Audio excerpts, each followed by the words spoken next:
자, 그러면 여러분 잠깐 쉬셨고 강의를 이어가도록 하겠습니다. 이제 지금 제가 칼빈을 강의를 하고요. 그 다음에 각 지역별로 확산된 그 역사를 하면 이제 마무리가 되는데, 우리 한번 정리해 보면, 종교개혁은 결국은 중세 말의 여러 종합적인 요소들의 하나의 반응이었다. 이렇게 할 수 있겠죠.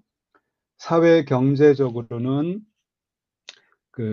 뭐랄까요. 사회 경제적으로는 중세 봉건 사회에서 근세 시민 사회로 나아가는 과정에서 어떤 큰 변혁들이 생겼는데 그 변혁들이 주로 종교개혁을 믿고 따르는 그룹들에 의해서 그 도시, 국가에 의해서 주도되었고 그 흐름의 중심에는 이제 리폼드 칼빈이 특히 강하다.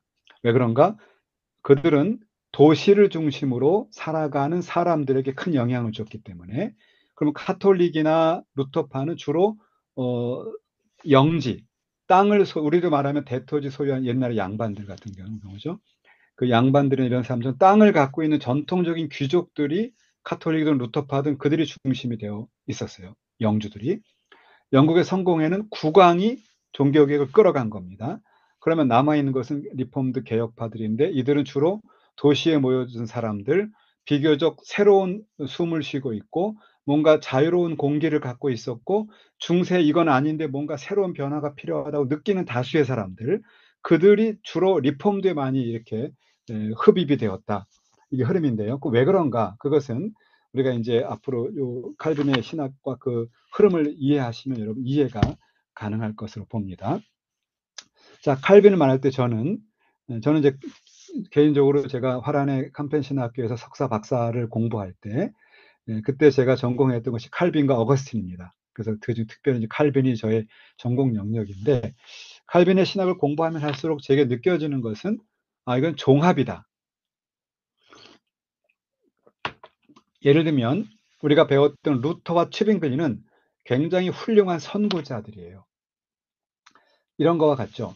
여러분이 어느 교회를 개척했다. 개척한 교회를 뭐 숫자가 중요하진 않지만 100명, 500명, 1000명, 10,000명으로 성장시켰다. 그거는요, 굉장한 리더십입니다. 하나님 주신 은사죠. 은혜고요. 자, 이렇게 루터와 치빙글리 같은 분은 개인이 개척을 해서 개척교회를 굉장히 세운 그런 인물에 해당돼요. 칼빈은요, 본인이 개척교회를 세운 사람이 아니에요. 교회 후임자로 들어갑니다. 개척한 교회 후임자로 들어가서 전임자가 해놓은 기초 위에 자기 자신의 어떤 능력과 역량을 결집시켜서 이걸 종합한 사람이에요. 그래서 칼빈은 창의적인 신학자라고 표현하지 않고 종합적인 신학자라고 표현합니다. 그러니까 루터와 칼빈과 같은 훌륭한 선배가 있어서 이제 그 대형 교회 후임으로 들어가서 그 선배가 해놓은 그 터 위에 있으면서도 자기의 독창적이고 자기 역량을 최대한 발휘해서 종교개혁을 종합했다. 그렇기 때문에 칼빈의 신학은 제가 칼빈이란 개인을 제가 예찬하는 것이 아니고요. 그게 그의 시대적 위치예요. 그래서 칼빈의 신학은 가장 많은 영향을 미치게 되었는데 그 이유는 가장 언더스탠더블한 거죠. 여러분 대개 어떤 본인이 개척해서 큰 교회를 일으키신 분을 보면 매우 훌륭하지만 캐릭터가 독특하거든요. 나름대로의 어떤 노하우, 나름대로 하나님 주신 은사가 있어서 교회를 세워 나가시는데 근데 그러다 보면 굉장히 독특한 캐릭터가 형성이 됩니다. 그런데 이제 2세대로 온 목회자, 그 다음 후임자로 오신 목회자는 독특한 캐릭터라기보다는 기존에 약간 치우친 거는 좀 끌어오고 부족한 점 보완하면서 종합적인 교회를 세워나가죠. 더 성장시켜 나가는 거죠. 바로 그런 위치가 칼빈이다. 그러면 여러분 칼빈은 절반을 이해하신 겁니다. 칼빈 절반을 이해하신 거예요. 자, 칼빈의 생애가 펼쳐지는 무대는 이게 16세기 지도인데요. 칼빈은 프랑스 북쪽에 있는 누아용이라는 곳이에요. 누아용은 도시 이름이고 그 지역 이름은 피카르디라는 지역이에요. 피카르디죠. 여러분 옛날에 종로에 가면 피카르디 뭐죠? 그 영화관이 있었죠. 단성사도 있고 지금 다 없어진 걸로 제가 알고 있습니다. 없어졌을 거예요 아마 지금은. 근데 옛날에 저는 이제 제가 이 고등학교를 안국동에서 나왔거든요. 안국에 있는 모 고등학교를 나와서 늘 거기 다니던 거리였는데 거기 보면 피카르디 뭐 극장 이런 것도 있었던 기억이 나요. 바로 피카디리. 예. 피카디리 지역, 예, 피카디리. 예, 근데 피카디리. 이게 불어입니다. 불어라서 피카르디라고 하는데, 아, 그 피카르디 불어 요 지역이 바로 요 지역입니다. 그래서 요 지역의 특징은 뭐냐? 프랑스 북쪽인데 네덜란드하고 가까워요. 네덜란드가 지금 여러분 잘 지도를 보시면 여기는 벨기에입니다. 이 위는 네덜란드예요. 그런데 그 당시 16세기에는 다 네덜란드예요. 그럼 네덜란드는 남쪽에 불어를 쓰는 네덜란드와 북쪽에 네덜란드를 쓰는 네덜란드가 네덜란드인 거예요. 그러면 불어를 쓴 네덜란드는 당연히 프랑스하고 교류가 많겠죠. 그래서 칼빈의 어머니가 요 캄브리에라는 요 지역 출신입니다. 캄브리에. 이 캄브리에 출신의 어머니가 노아용으로 시집을 가서 결혼을 해서 낳은 아들이 칼빈입니다. 자, 그러면 칼빈은 태생적으로 칼빈의 어머니는 불어를 쓰는 네덜란드 사람, 칼빈의 아버지는 프랑스 사람이죠. 그래서 칼빈의 신학이 제네바에서 확산되었을 때 가장 열정적으로 받아들인 나라 중에 하나가 네덜란드거든요. 이거는 가정적인 배경도 있어요.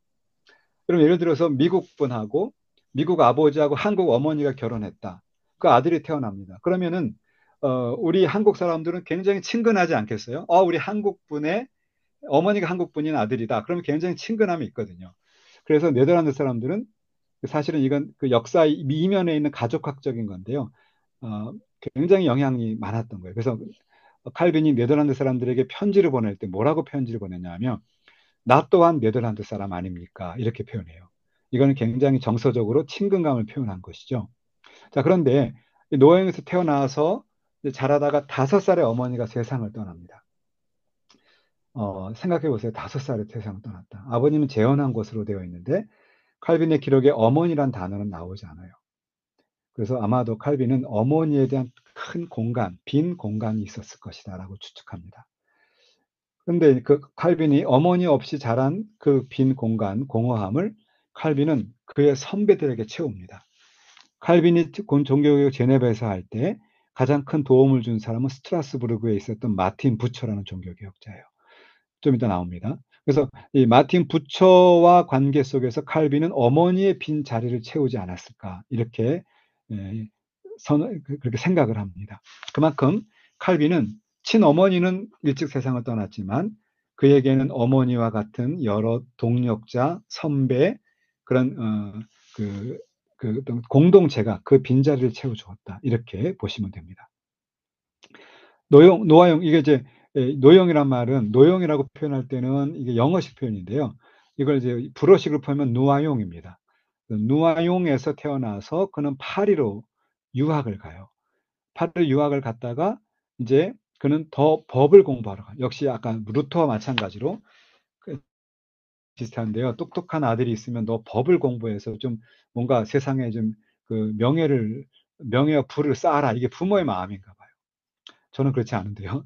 네. 그래서 이제 이 아버지가 파리를 간 아들을 다시 당시 법 공부로 요즘 말하는 법 공부에 있어서의 하버드와 같은 오를레안과 부르주로 보냅니다.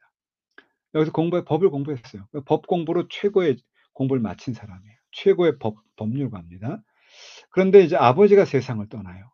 세상을 떠나고 칼빈은 역시 루터랑 비슷하게 본인이 원래 하고 싶었던 신학을 공부하러 다시 파리로 옵니다.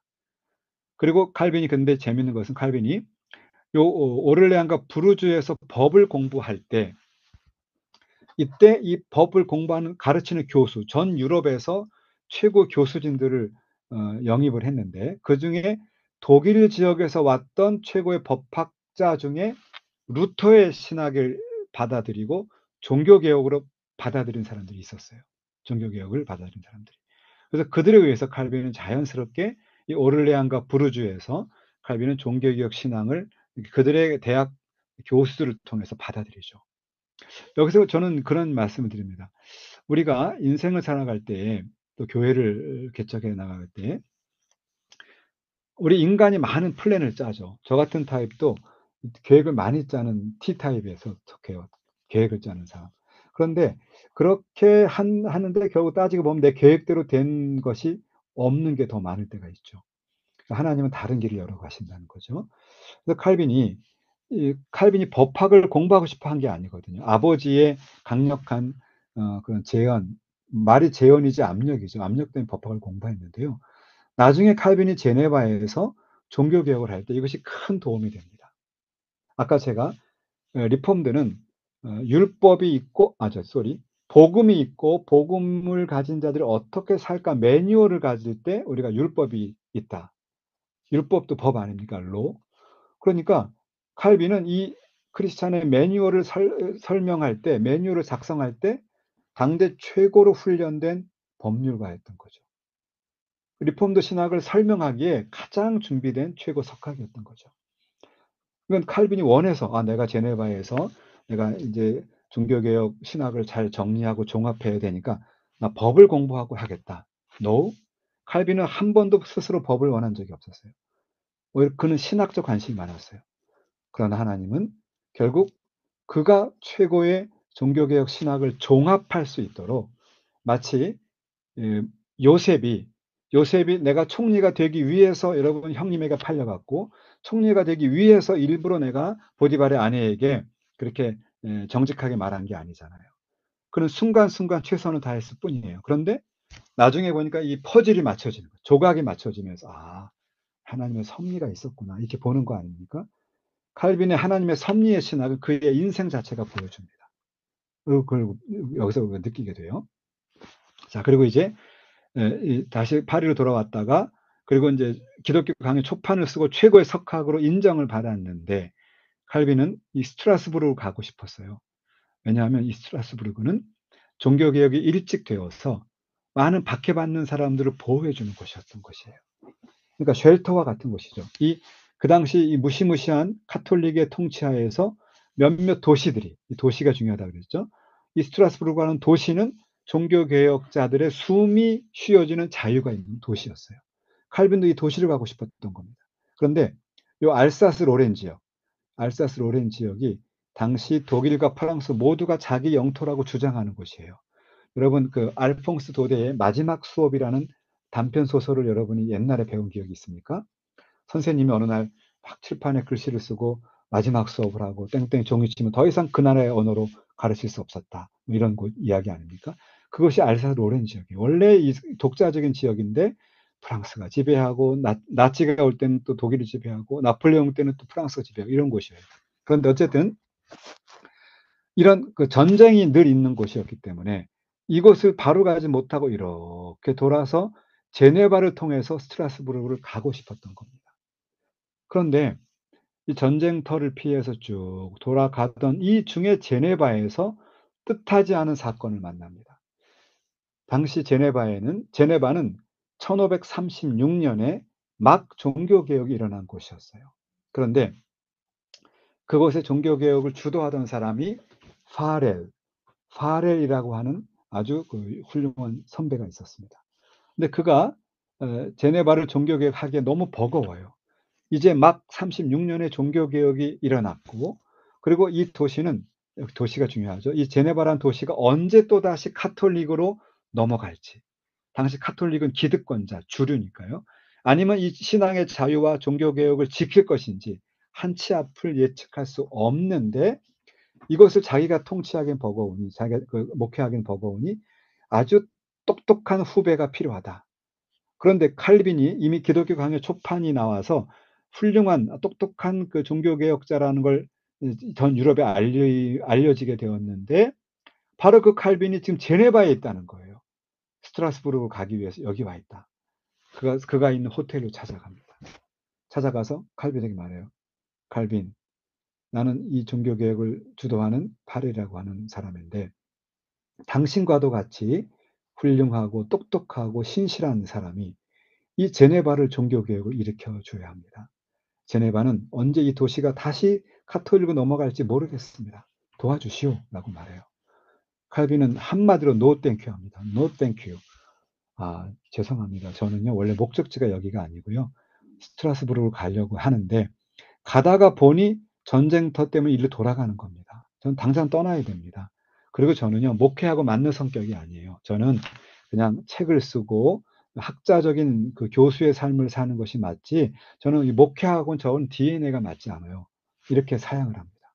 그때 파렐이 무시무시한 말을 해요. 자, 갈빈, 당신 그 요나 이야기를 알죠? 요나의 이야기를 봅시다. 하나님이 요나를 니누에로 가라고 했는데 다시스로 가다가 그는 고기 뱃속에 들어갔던 사람이 아닙니까? 그게 바로 당신이 바로 요나가 될 수도 있습니다. 무시무시한 거의 막 위협, 공포의 위협을 해요. 근데 칼빈은 항상 말씀 앞에 열려 있는 분이었어요. 그래서 나는 정말 스트라스 부르는 가는 게 맞지만 하나님이 바레를 통해서 나를 이곳으로 부른 건 아닐까. 그렇게 말씀 앞에 순종해요. 그래서 정말 원하지 않던 제네바에 갑자기 뚝 주저앉게 되고 36년부터 38년까지 약 2년 반 동안에 제네바 사역을 하는 겁니다. 이것이 칼빈의 사역이에요.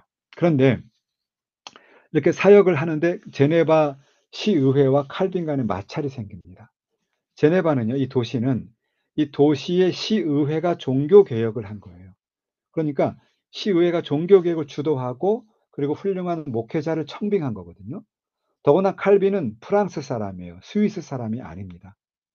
아까 제가 그래서 그 츠빙글리 얘기할 때 민족주의가 중요하다 그랬죠. 여기 취리히에 있었던 츠빙글리는요, 원래 스위스 본토박이에요. 그러니까 스위스 민족주의가 있기 때문에 영향력이 강했어요. 근데 칼빈은 스위스랑 관계없는 프랑스 사람입니다. 그러니까 이제 시의회는 칼빈을 딱 청빙을 하긴 했으나 자기 밑에 있기를 원했죠. 우리 시의회가 모든 걸 주도할 테니까 당신은 목회자라서 할 말만 하고 끝. 더 이상 간섭하지 마시오. 근데 칼빈이 왜 목회자가 안 되려고 했냐면 그는 성격이 보통 까칠한 사람이 아니거든요. 아니면 아니라라고 말해야 될 사람이에요. 목회자는 때로는 성도님 그것도 일리가 있습니다. 이렇게 해야 목회자가 되거든요. 저희 아버님 목회하실 때 보면 도대체 아버님 뜻이 뭔지 모르겠어요. 이 성도 만나면 그렇군요. 저분을 만나 그렇군요. 도대체 아버님은 어떤 뜻인가 헷갈릴 때가 있어요. 제 목회자 아들을 잘하다 보면. 근데 칼빈은 그런 것보다는 이 까칠하게 예스 노가 명확한 학자적인 사람이에요. 칼빈이 볼 때 아니다. 이건 아닙니다. 종교 개혁을 할 때는 신학적으로 가야지 이걸 시의회가 이걸 주도한다는 이건 말이 성립이 안 됩니다. 이렇게 맞선 거죠. 특히 권진권을 놓고 그렇게 했어요. 부딪혔습니다. 칼빈이 힘이 없잖아요. 칼빈이 이거 쫓겨나요. 오갈 데 없는 칼빈을 정말 그야말로 최고의 자존심이 극에 달하던 칼빈이 바닥으로 떨어진 거거든요. 그랬을 때 당시 스트라스부르크를 목회하던 목회자가 바로 마틴 부처라는 분이에요. 아까 제가 잠깐 언급했죠. 칼빈이 세상을 일찍 떠났으나 어머님이 일찍 떠났으나 마틴 부처가 그 자리를 채워주었다. 사랑하고 아끼는 후배 칼빈, 내가 이곳에 목회 자리를 마련해 줄 테니까 이리 오시오. 그래서 이 당시 스트라스부르크는 독일어권입니다. 이게 신성로마 제국이에요. 독일어권인데 당시 네덜란드 남부, 불어권인 네덜란드 남부와 프랑스 지역에서 박해받던 사람들이 칼빈도 그 중에 하나였잖아요. 원래 스트라스부르크로 몰려온 거예요. 그래서 거기에다가 이제 불어권 난민 목회지를 만들고 칼빈을 목회하도록 기회를 제공해 줍니다. 이건 굉장히 선배의, 물론 이 스트라스부르크에 프랑스 난민 목회가 필요하기도 했겠죠. 근데 굳이 제네바에 있던 칼빈, 쫓겨나서 오갈 데 없는 칼빈을 콜링해서 자리를 마련해주고 월급을 주면서 안정하게 한 겁니다. 마틴 부처 역할이 굉장히 중요해요. 칼빈의 평생토록 정말 중요한 멘토 역할을 하는 사람이 마틴 부처입니다. 그리고 이 스트라스부르크에서 난민 목회를 하다가 칼빈은 그곳에 있는 어느 과부와 결혼을 해요. 그 과부 역시 리에주라고 하는 불어를 쓰는 남부 네덜란드 출신이에요. 그러니까 칼빈은 그의 어머니도 남부 네덜란드 사람, 그의 아내도 남부 네덜란드 사람이죠. 둘 다 불어권이고요. 특히나 이 칼빈의 아내는 리에주 출신의 아내는 원래 그 과부 미망인이었는데 제세례파입니다.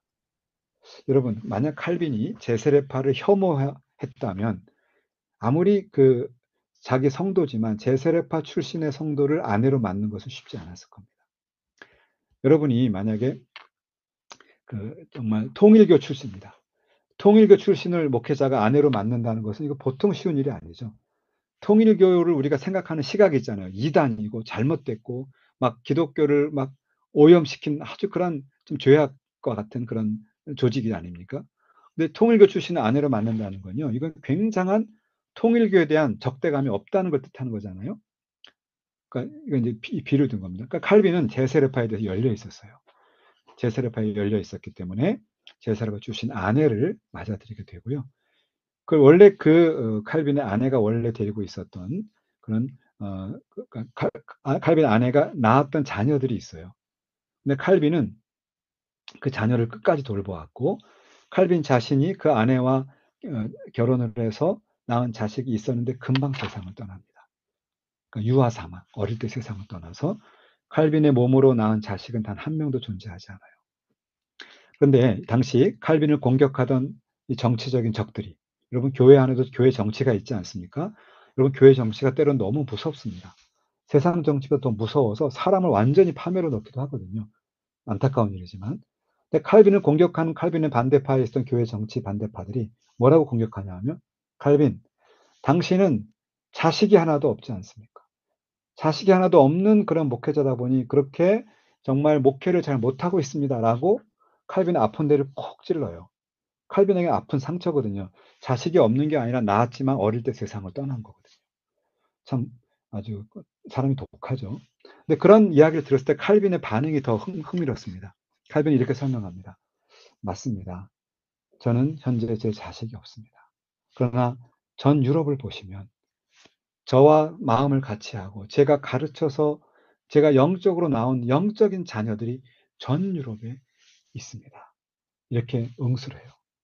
아멘. 얼마나 성숙한 말입니까? 자신의 아픔을 콕 찌르는 자기 정치적인 반대자들의 이야기를 오히려 한 단계 승화시켜서, 맞습니다. 내 육신의 자녀가 없는 것은 맞지만 전 유럽에 내가 한 설교와 내 책을 읽고 나와 뜻을 같이 하는 영적인 자녀들이 전 유럽에 있으니 나는 전혀 문제가 없습니다. 이렇게 응수하죠. 아멘. 그래서 저는 종교개혁자들의 삶을 공부하다 보면 참 은혜를 많이 받아요. 아, 그분들이 갔던 그 길이라는 것이 정말 성숙하고도 아름다운 길이었구나 이렇게 느낍니다. 자, 그래서 이제 스트라스로 쫓겨갔죠. 그러니까 여기 돌아가서 이곳에서 칼빈은 마틴 부처라고 하는 형님에게 신학도 더 깊어지고 또 그와 아내와 결혼해서 행복하고, 정말 칼빈이 그렇게 표현합니다. 내 인생에서 가장 행복했던 시절은 이 프랑스도 아니고 제네바도 아니고 스트라스부르크였다. 짧아요. 스트라스부르크는 약 3년밖에 있지 않아요. 짧은 기간 있다가 다시 제네바 콜링하는데 칼빈은 그곳에서 나는 정말 가장 행복했다라고 말해요. 그 맞는 말입니다. 정말 그는 마음껏 신학 공부를 했고요. 자, 칼빈이 제네바에서 실패했던 이유 중에 하나가 뭐냐 하면 칼빈은 목회 경험이 전혀 없었거든요. 그러니까 이런 거죠. 목회 경험 없이 막 박사학위를 받은 사람이 목회 현장에 가면요. 학문은 훌륭한데 이 목회를 해본 일이 없잖아요. 전도사를 해본 일도 없고 아무 경험이 없는 거예요. 그러니까 뭔가 미성숙한 부분이 나올 수 있죠. 그럴 수 있습니다.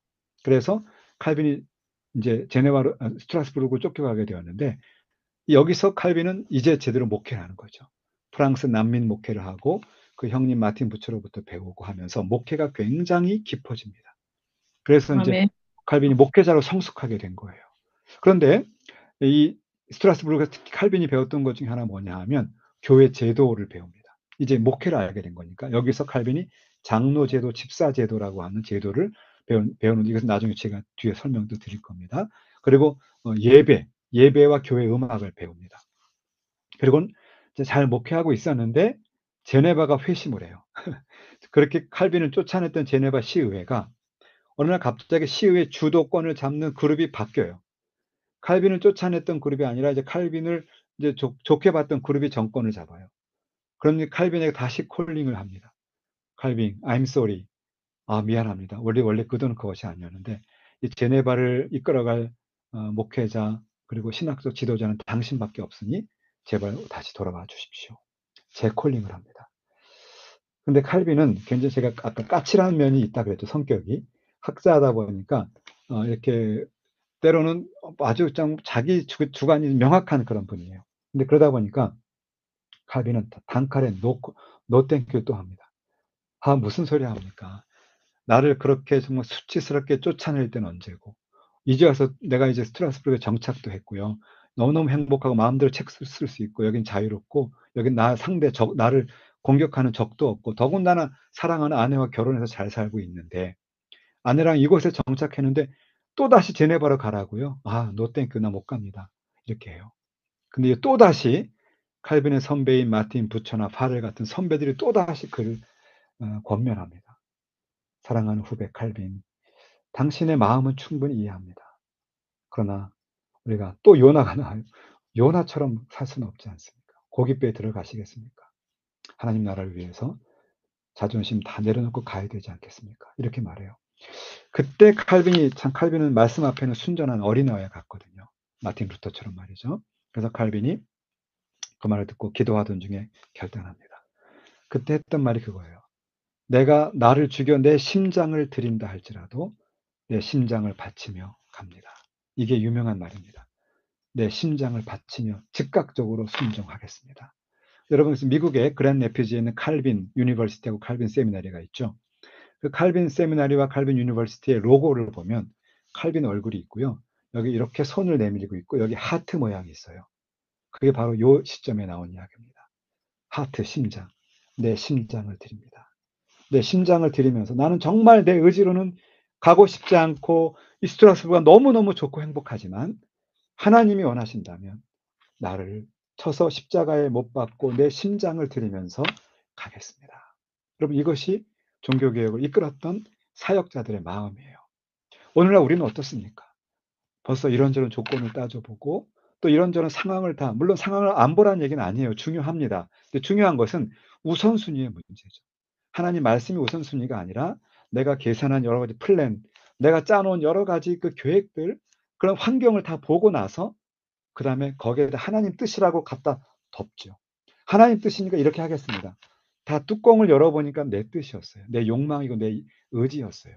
근데 칼빈은요, 자기 의지보다는 말씀 앞에서, 그리고 그 교회 현실 앞에서, 교회의 콜링 앞에서 진실하고 겸손하게 모든 기득권 또 내려놓고 또다시 순종해서 제네베로 갑니다. 심장을 드립니다. 여러분이 강의를 듣신 여러분이나 저나 우리가 그 마음을 잊지 않았으면 좋겠어요. 지금도 우리 앞에는 많은 도전들이 있죠. 얼마든지 편하게 택할 수 있고 얼마든지 좋은 것, 내가 갖고 있는 것을 지키면서 누릴 수 있는 것이 얼마도 있고 또 그것을 합리화하는 하나님 뜻입니다라고 하는 합리화할 수 있는 논리는 있을 수 있어요. 그러나 우리 양심 속에서 말씀을 통해 하나님은 부르십니다. 사랑하는 아무개, 사랑하는 아무개, 지금 내가 너를 부른다. 너가 필요한 것은 이곳이다. 여러분, 그때 우리는 나를 죽여 십자가에 못 박는 마음으로 십자가를 짊어지고 심장을 드리면서 순종할 수 있는 그런 여러분과 제가 되시기를 간절히 바랍니다. 이것이 종교개혁의 신학입니다. 여기서 나온 거죠. 그리고 칼빈이 돌아가서는 이제 목회가 더 아주 성숙하고 놀랍게 발전해요. 이 돌아간 해가 1541년인데 그때부터 1564년까지 칼빈의 목회는 이제 정점을 찍습니다. 그 전에 많은 도전과 실패가 있었으나 이제는 한 걸음 한 걸음 이미 하나님 훈련을 시킨 거죠. 이미 낮은 데도 처하게 하셨고 수치도 당하게 하셨고 그리고 이제는 가정도 이루게 하셨고 그리고 이제 목회가 무엇인가를 그가 깊이 몸으로 이제 체득하고 나서의 칼빈은 실패보다는 한 걸음 한 걸음 조금씩 전진하면서 제네바를 가장 이상적인 목회다. 미국의 그 뉴욕에 얼마 전에 돌아가신 팀켈러 목사님도 만약 자기에게 가장 내 목회의 모델을 꼽으려면 나는 칼빈의 제네바다라고 말하고 있거든요. 그게 어떻게 나왔느냐? 칼빈의 학문도 아니고요. 칼빈의 경험과 기득권도 아니고 오로지 그의 삶을 이끌어 가신 하나님의 말씀과 그의 은혜로부터 나왔다. 그래서 종교개혁 신학을 다 종합하면 솔라그라치아, 오직 은혜로다. 이렇게 우리는 결론을 맺게 되는 것입니다. 자, 네. 이게 칼빈의 생애를 이렇게 정리해 드렸어요. 나중에 여러분 꼭 한번 칼빈의 생애는 깊이 한번 여러분 책을 읽어보시거나 혹은 뭐 동영상 뭐든 좋습니다. 제 책을 읽으면 제일 쉽습니다. 제 책은 칼빈의 책 이것도 있어요. 칼빈 하나님의 영광을 위한 열정의 사람, 정말 영광을 위한 열정의 사람이거든요. 이 책을 보셔도 되고요. 뭐 제 책 아니라도 좋습니다. 여러분 어디에 가도 칼빈 책은 많이 있으니까 꼭 한번 보시고 그리고 거기에 대한 것도 종교개혁 역사 연구의 책도 보시고 그래서 여러분이 종교개혁 책은 많이 볼수록 여러분 목회에 도움이 됩니다. 여러분 가운데 목회 안 하신 분들도요. 여러분 평신도 지도자로 살아가시는 분들도 정말 인생의 결단을 해야 될 중요한 모멘텀이 있을 때 종교개혁자들은 많은 인사이트를 줍니다. 여러분 그런 얘기 하지 않습니까? 누가복음에 보면 누가복음에 그 안식일에 그 오른손 마른 사람이 들어오잖아요. 오른손 마른 사람이 오는데요. 오른손 마른 사람을 서기관과 바리새인들은 예수님이 그를 고치는가 흠잡으려고 보죠. 그런데 예수님은 그 사람의 고통과 아픔을 아셨기 때문에 그 사람을 고쳐줍니다. 그러면서 서기관과 바리새인에게 예수님이 되물어봐요. 안식일에 선을 행하는 것과 악을 행하는 것, 안식일에 생명을 구원하는 것과 죽이는 것, 어느 것이 옳으냐라고 물어보죠. 하나님은 늘 우리에게 질문을 던지십니다. 어느 것이 옳으냐? 내 양심은 알아요. 알지만 모른 척 하고 싶은 거죠. 옳은 길을 택할 때 나에게 오는 그 어떤 그 무거운 짐을 미리 염려하는 겁니다. 그런데 놀라운 사실은 종교개혁자들은 그 어느 것이 옳으냐? 로마 가톨릭의 주장을 믿고 따르고 그냥 그대로 가면 잘 먹고 잘 살 수 있지만 굳이 성경적인 믿음 때문에 기득권 다 내려놔야 되고 고난을 자초할 수밖에 없지만 옳은 생명의 길을 택했을 때 오히려 그들과 그들의 사역을 통해서 인간의 역사가 바뀌게 되죠. 가장 역동적이고 가장 변혁적인 시대를 바로 16세기 종교개혁 시대를 꼽거든요. 그게 가능할 수 있다는 얘기입니다. 그래서 우리가 종교개혁 신학을 통해 배우는 것은 늘 그겁니다. 어느 것이 옳으냐. 칼빈처럼 하나님의 말씀 앞에서 하나님의 은혜를 따라 순종하고 나아갈 때 무거운 짐이 아니라 오히려 앞으로 전진하는 역사를 바꾸는 놀라운 능력이 우리에게 주어진다는 것을 우리는 종교개혁을 통해 배울 수 있습니다. 제 이야기가 아니고요. 종교개혁 역사, 다시 말하면 하나님 나라의 이야기가 들려주는 좋은 교훈이다. 이렇게 말씀드리고 싶습니다. 자, 이제 좀 더 신학 얘기를 해야 되는데요. 제가 간단하게 이건 칼빈 노아용, 노용은 영어시고 불어시고 노아용에 있는 생가의 모습입니다. 칼빈의 인생은 다 설명을 드렸기 때문에 지나가고 이게 제네바의 모습이에요. 제네바 교회, 피터 철치입니다. 그리고 스트라스부르크 시절 가장 행복했지만 가장 칼빈다운 시간이 되었고요. 마틴 부처 얘기했고 다시 심장을 들이는 마음으로 제네바로 돌아갔다. 제네바의 최고의 개혁자가 되었다. 이 점을 말씀드렸죠. 자, 스트라스부르크의 오늘의 모습입니다. 스트라스부르크는 구시가지와 신시가지가 나뉘어져 있는데요. 구시가지는 아주 예쁜 우리나라로 말하면 서울에 경복궁이 있고 덕수궁이 있고 막 이런 아름다운 곳이에요. 서울도 구석구석 가면 막 슬럼가처럼 막 이렇게 사람도 별로 없고 막 그런 데도 있잖아요. 그런 데도 같이 있습니다. 이분이 마틴 부처. 칼빈에게는 정말 중요한 형님과 같은 분. 평생을 아름다운 동력을 했던 분. 다윗과 요나단 같은 분이에요. 나중에 마틴 부처도 스트라스부르크에 사역하다가 또다시 박해가 들어와요. 그래서 마틴 부처는 스트라스부르크를 떠나서 어디로 가느냐? 영국의 케임브리지로 갑니다. 그래서 영국 케임브리지 대학 가면 마틴 부처의 묘가 있습니다. 거기서 약 2년 정도 사역을 하고 세상을 떠납니다. 그런데 마틴 부처가 1491년 에서 51년까지 사는데 그가 나중에 2년 정도를 2, 3년 정도를 케임브리지에 살고 떠나는데 그가 케임브리지로 갈 때 그가 들고 갔던 책 그리고 그가 케임브리지 대학에서 강의했던 강의안이 칼빈의 에베소서 주석이었어요. 그러니까 그가 선배였지만 나중에 칼빈에게도 영향을 받죠. 칼빈은 평생을 마틴 부처를 존경하고 따랐던 거거든요. 그러니까 나중에는 그의 선배 후배지만 나중에 같이 동력하는 아름다운 관계로 발전하게 된 거죠. 자, 이것이 성 니콜라스 교회라고 하는데요. 이 교회가 지금 칼빈이 난민 목회를 했던 곳으로 그렇게 알려진 곳입니다. 그리고 여기는 마틴 부처가 사역했던 성 토마 교회입니다. 성 토마 교회. 그 옆에 기숙사가 있어요. 이 기숙사가 이 건물이 아마도 칼빈도 이곳에 머물렀을 것으로 충분히 예측이 되는 곳이죠. 그리고 스트라스부르에 가면 스트라스부르 개혁교회 가면 이런 표말이 있습니다. 이 교회의 이 프랑스 난민이죠. 이 프랑스 난민 교회의 첫 번째 목회자들 그리고 칼빈과 피에르 브룰리를 여기다 적어놨습니다. 이 피에르 브룰리가 칼빈이 제네바로 돌아가고 나서 그 뒤를 이었던 후배예요. 3년 정도 있었습니다.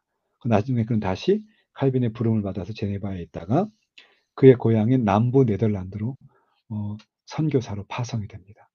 그런데 그만 1544년에 이 브룰리라고 하는 개혁파 선교사는 그의 조국 남부 네덜란드에서 사역하다가 붙잡혀서 화형을 당합니다. 칼빈은 그의 가장 아끼는 후배 중에 하나인 비에르 브룰리가 화형으로 순교하는 것을 직접 목도했던 사람이에요. 마음이 아팠겠죠. 사랑하는 후배가 화형을 당했으니까요. 그런 가운데 교회가 세워져 갔던 것입니다. 자, 여기는 칼빈과 그의 아내 이들레트 비류의 모습입니다. 네, 이분 아주 훌륭한 여인이었어요. 평생, 비록 짧아요. 평생이라고 하자면 약 10년 정도, 10년 정도 칼빈을 돕고 나중에 세상을 떠나고, 칼빈은 그 아내가 세상을 떠나고는 재혼하지 않고 계속 평생을 독신으로 있으며 사역을 합니다. 아주 현숙한 믿음의 동력자였습니다. 자, 이제 칼빈의 목회와 이제 신학을 좀 얘기해야 되는데요. 칼빈 목회를 얘기하자면 참 이거 정말 짧은 시간에 할 수 없는데 간단히 말하면 컨시스터리라는 얘기 하나 하겠고요. 그 다음에 그의 집사 제도를 좀 설명하고 싶습니다. 이 컨시스터리라는 것은 뭐냐 하면 제네바의 목사회에서 12명이 파송이 되고요. 그 다음에 제네바 교회 평신도 중에서 12명이 파송돼요. 24명이 하나의 조직을 이룹니다. 그것이 컨시스터리예요. 여기는 그러니까 목사 절반, 장로 절반이죠. 오늘날 우리가 말하는 당회하고 조금 유사합니다. 근데 다른 점이 있다면 당회는 한 교회 아니라면 이것은 여기 컨시스터는 한 지역이에요. 그러니까 제네바 안에서의 12명의 목사와 제네바 안에서 12명의 장로. 그러니까 오늘날로 말하면 노회랑 좀 비슷합니다. 노회, 당회 그 중간쯤 되는 건데요. 여기서 컨시스터에서 뭘 하냐 하면 목양을 해요. 목양. 그래서 제네바 안에서 여러 가지 그 시험이 들거나 고난을 당한 성도들이 있으면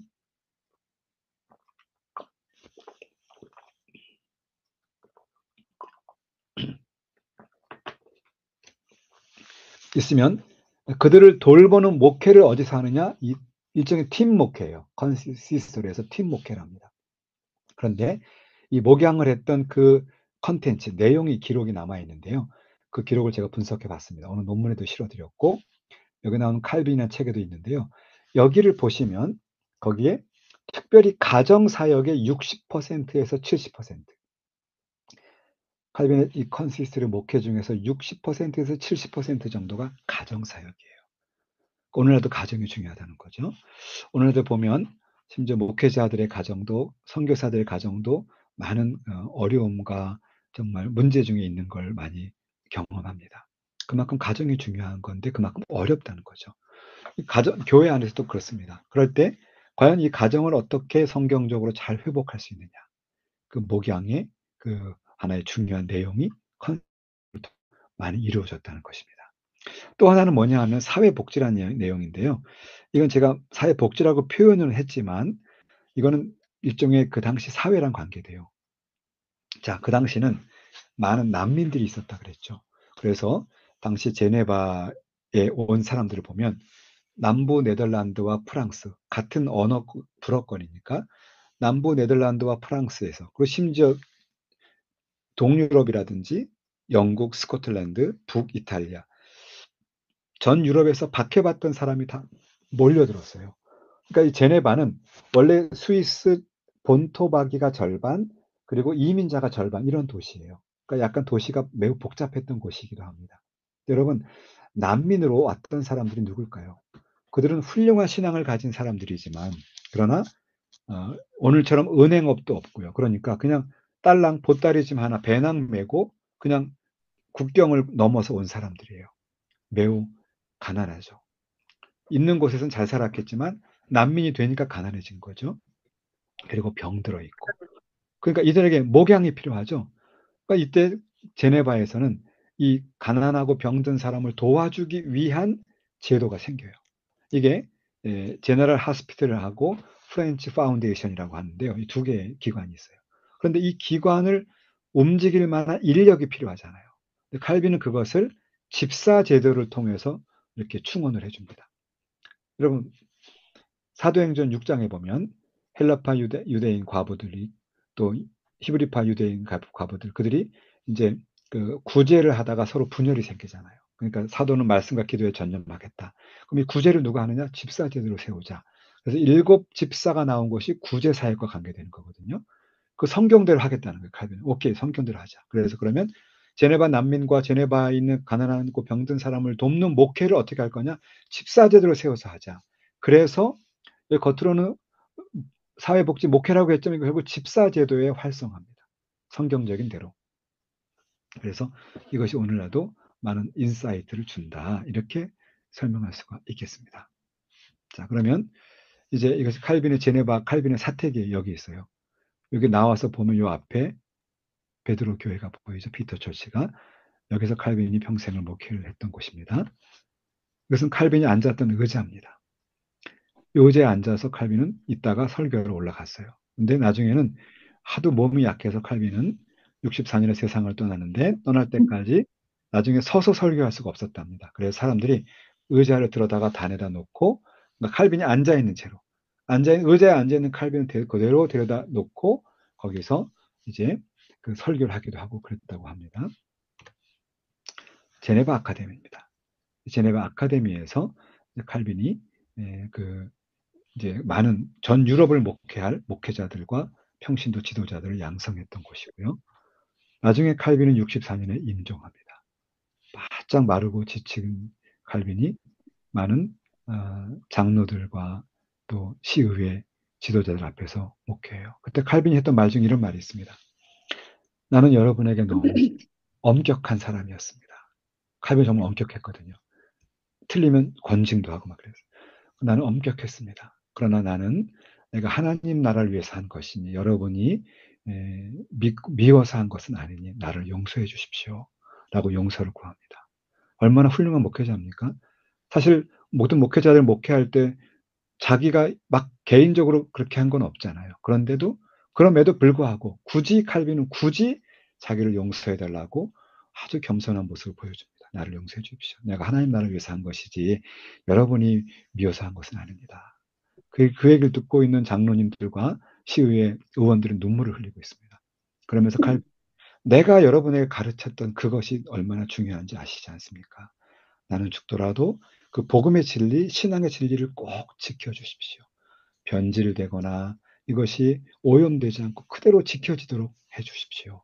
라고 부탁하고 칼빈은 하나님의 품에 안기게 됩니다. 이 칼빈의 묘예요. 제네바의 공동묘지에 있습니다. 묘에 보면 제2시작값밖에 없어요. 존 칼빈의 약자라고 하죠. 그래서 칼빈은 죽어서도 내 무덤을 만들지 말아라. 나는 하나님께 영광을 돌리고 돌아가는 하나의 인간에 불과하다.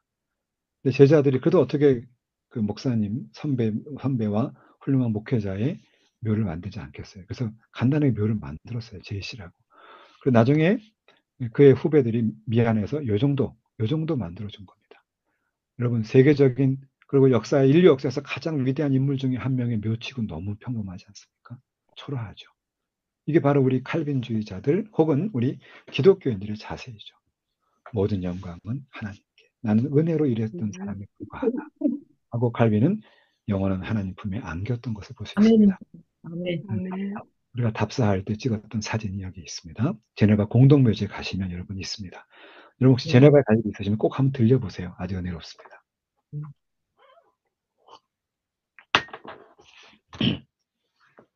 자, 그 다음에 칼빈의 신학은 제가 두 가지만 설명하겠습니다. 하나는 기독교 강요예요. 칼빈의 신학이 다 훌륭하지만 역시 그래도 뭐니 해도 기독교 강요가 잘 정리되어 있습니다. 잘 요약되어 있어요. 기독교 강요를 보시면 성경 인용집처럼 보일 정도예요. 모든 내용에 다 성경 인용을 하고 있습니다. 그러니까 성경에 근거한 신학이다. 또 하나는 굉장히 체계적입니다. 여러분 칼빈이 당대 최고의 법률가라 그랬죠. 법률가의 특징은 아주 체계적으로 논리적으로 설명하는 거죠. 그래서 칼빈이 의도하지 않았지만 하나님은 당대 최고의 법률을 공부하게 했던 거죠. 그리고 나서 기독교 강요를 저술한 겁니다. 첫 번째는 창조주 하나님에 대한 지식입니다. 이걸 신론이라고 했어요. 두 번째는 그리스도 안에 계신 구속자로서의 하나님에 대한 지식. 이것은 기독론이라고 표현합니다.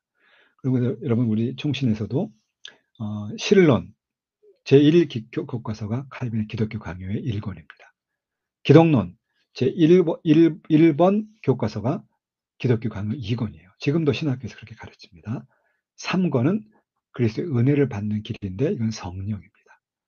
성령, 이신칭의, 그리고 성화, 그 다음에 기도, 예정, 이런 보다 우리의 삶과 관계되는 구체적인 신학적 진리가 3권에 요약되어 있습니다. 그리고 4권을 보면 교회와 국가에 대한 이야기가 다 들어있죠.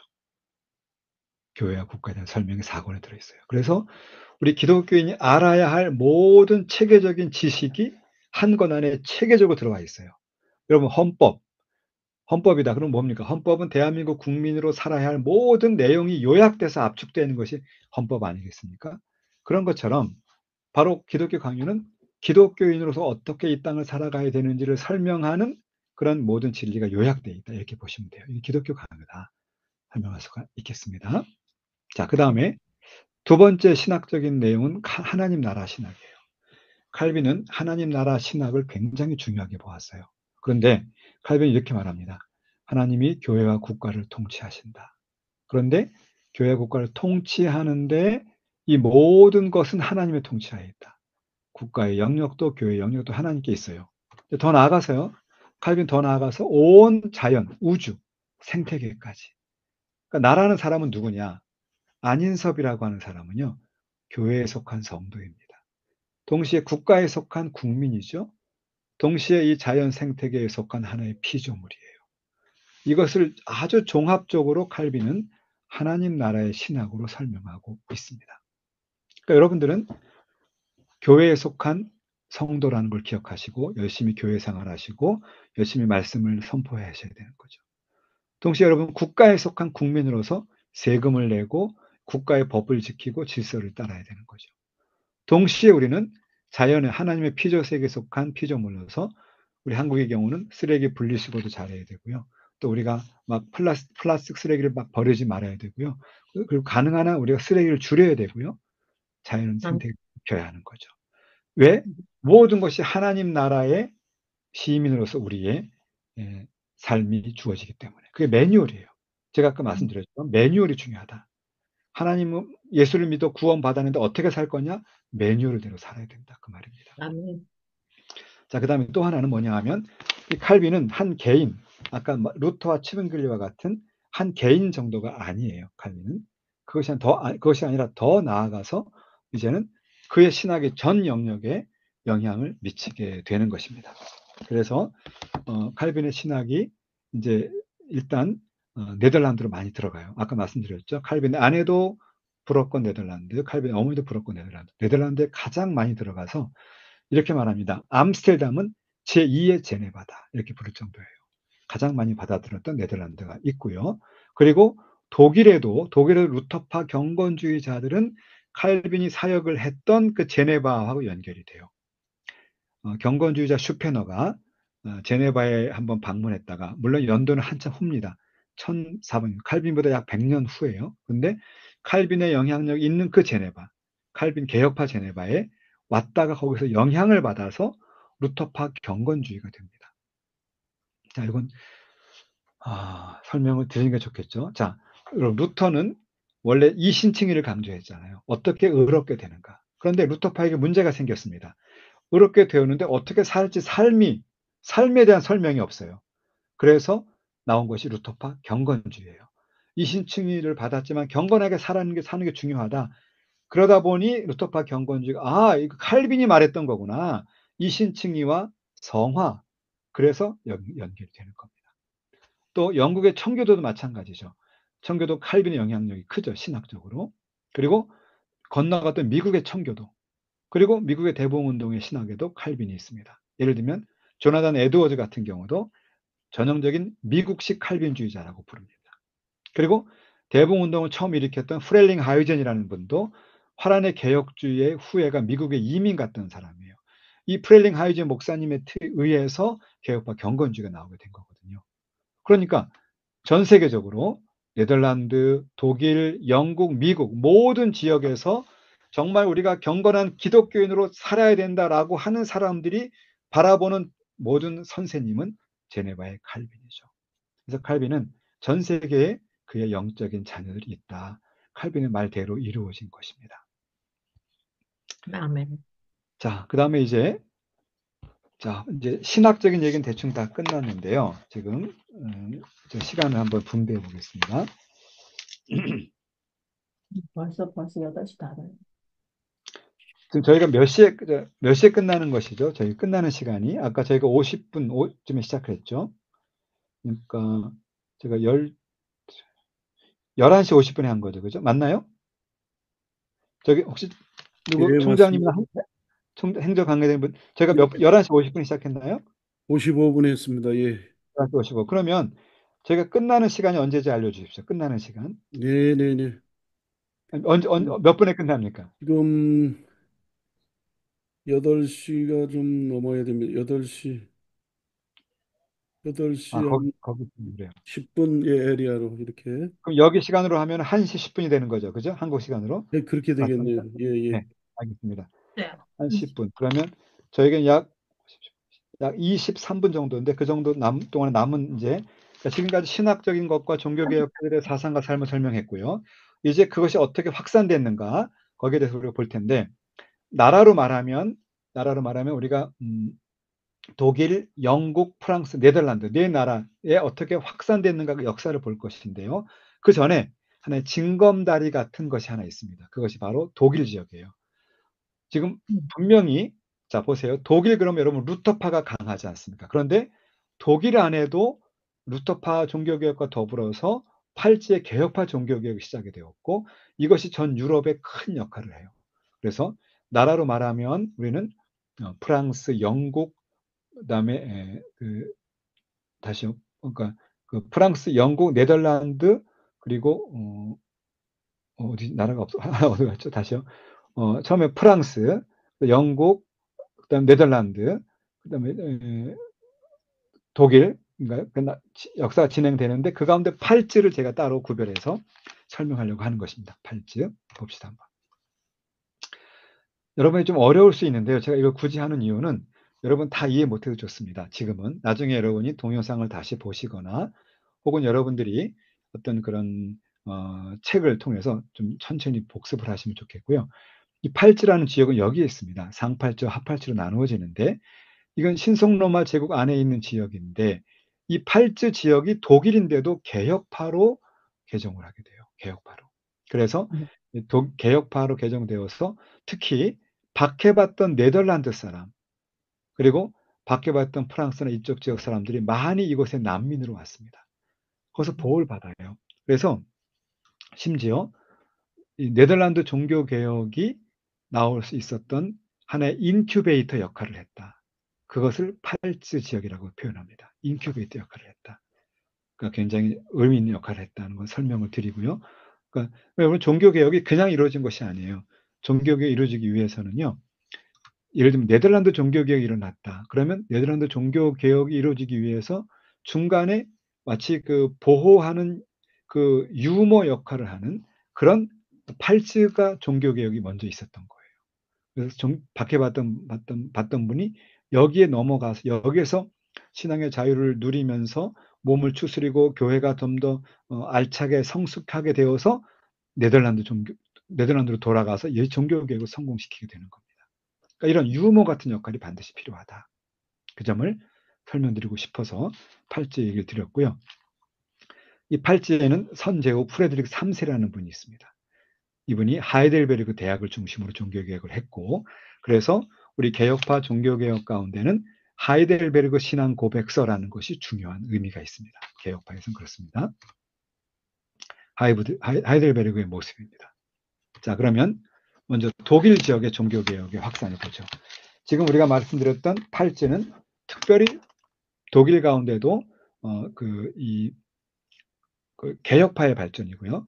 이제 일반적으로 독일의 루터파의 발전, 그 다음에 프랑스, 영국, 네덜란드 이렇게 보고 결론을 짓겠습니다. 독일. 자, 이 지도를 한번 보시면요. 여기서 초록색으로 표시된 곳이 독일입니다. 그러니까 주로 루터파는 독일 지역, 그리고 스칸디나비아의 스웨덴, 노르웨이, 핀란드, 요 지역, 덴마크, 요 지역으로 루터파가 많이 건너가게 돼요. 주로 북쪽으로 갔다. 이렇게 보시면 되겠습니다. 자, 슈마칼텐 동맹이 있던 곳이죠. 이 슈마칼텐 동맹은 무슨 뜻이냐면, 자, 루터를 따르는, 루터의 설교를 듣고 감동받았던 영주들이 동맹을 맺습니다. 왜? 카톨릭을 강요하는 신성 로마 제국 황제로부터 자신을 보호해야 돼야 되기 때문에, 그래서 슈마칼텐 동맹이 생겨요. 그래서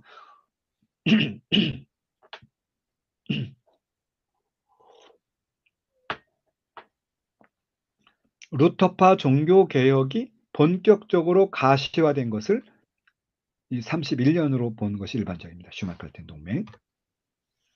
그리고 이제 이 독일 루터파에 있어서는 이 아우구스부르크 종교 화약이 중요합니다.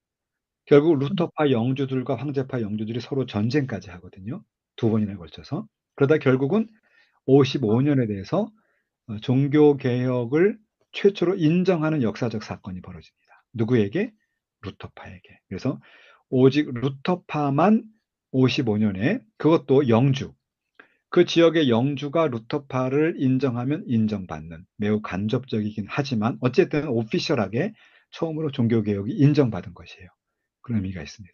그래서 꾸이우스 레기오 에이우스 렐리기오, 그 지역의, 그 지역은 그 자신의 종교다. 그러니까 영주가 어느 지역에 있으면 지역의 영주가 택한 종교가 그의 종교가 된다. 이런 뜻입니다. 자, 이것이 아우구스부르크의 모습이고요. 그리고 이 독일의 루터파가 확산이 되어 가고, 그리고 독일의 개혁파도 확산이 되는데, 개혁파는 아까 마틴 부처가 있었던 스트라스부르크, 그리고 아까 말씀드렸던 팔츠입니다. 개혁주의 인큐베이터 역할, 유머 역할을 했다.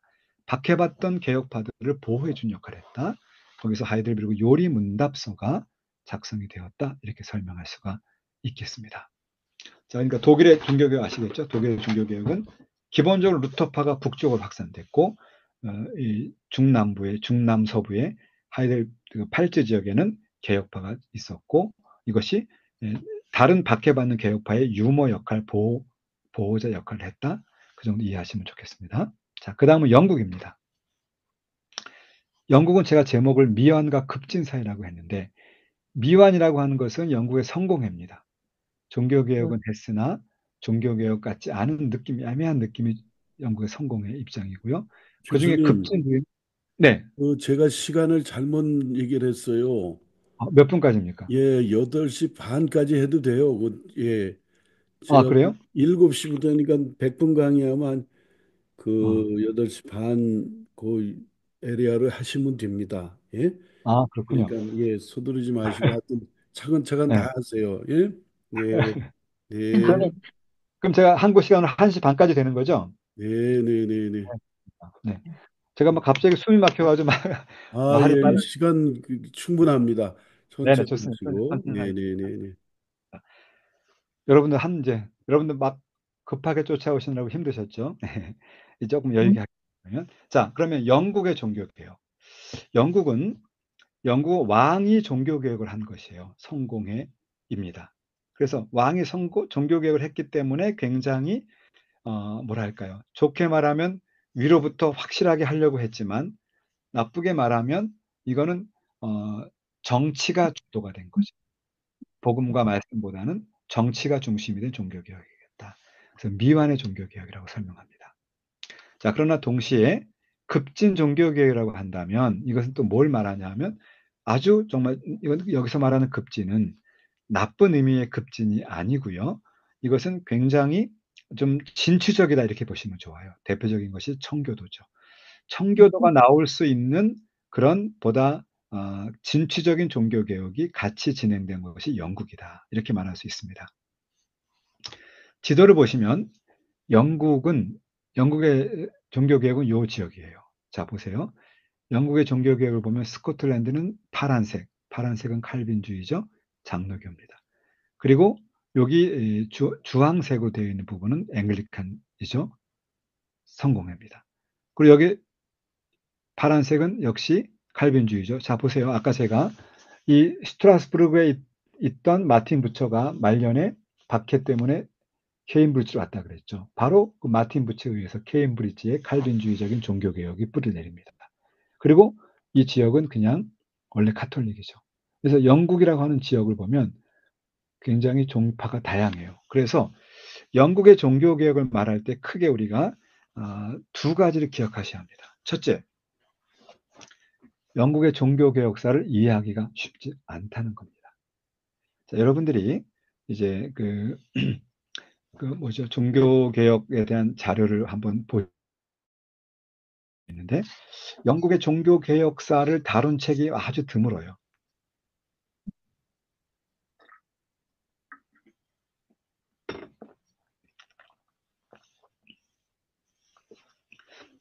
드물면서 동시에 굉장히 복잡해요. 왜냐? 영국 역사 자체가 복잡하고 다양하기 때문입니다. 지금도 영국의 공식 명칭은 UK죠. 유나이티드 킹덤입니다. 근데 거기에는 잉글랜드, 스코틀랜드, 웨일즈, 북아일랜드 네 나라가 연합한 거죠. 그 유니언 잭이 그거 아닙니까? 그러니까 영국은 여기 잉글랜드, 여기 웨일즈, 스코틀랜드, 북아일랜드, 오늘의 영국이 네 나라가 연합하고 있는데 그 영국이 네 나라라는 거예요. 그런데 네 나라가 다 달라요. 왜 다르냐? 자, 보시면 원래 있었던 카톨릭이 있었죠. 거기다 잉글랜드는 왕에 의해서 국교회, 즉 성공회가 돼요. 아일랜드 쪽은 감독교회입니다. 감독교회. 스코틀랜드는 장로교회. 그러니까 한 나라에 다양한 신앙적 전통이 공존하고 있다. 그렇기 때문에 영국의 종교개혁 그러면 뭐지? 라고 한마디로 말하기가 매우 어렵다는 겁니다. 영국 종교개혁사 이해가 쉽지 않은 첫 번째 이유입니다. 두 번째, 그러다 보니까 영국의 학자들을 말하기를 영국은 종교개혁이 없었다라고 하는 사람도 있어요. 혹은 우리는 종교개혁은 있지만 16세기 다른 종교개혁과는 다르다. 이거 영국 사람들 자존심인데요. 우리는 유럽의 본토의 영향을 받아서 나온 종교개혁이 아니라 우리는 원래 앵글리카니즘이다. 이렇게 말해요. 그러니까 우리가 아까 봤던 루터, 츠빙글리, 급진 종교개혁, 칼빈 이런 기둥이 아니라 우리는 영국식의 뭔가 앵글리카니즘이 있다. 독자적인 어떤 종파를 설명합니다. 이거의 특징은 뭐냐 하면 카톨릭하고 아주 가깝고요. 그리고 동시에 유럽에 있었던 본토에 있었던 종교개혁과는 결을 달리하는 그런 종교개혁이죠. 쉽게 말하면 종교개혁이 없다라고도 할 수 있어요. 그래서 이것이 아까 급진과 미완과 급진 사이라고 했는데 그래서 이것을 보다 확실히 종교개혁하겠다라고 해서 나온 것이 청교도입니다.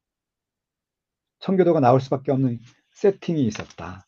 이렇게 여러분이 이해하시면 좋겠습니다.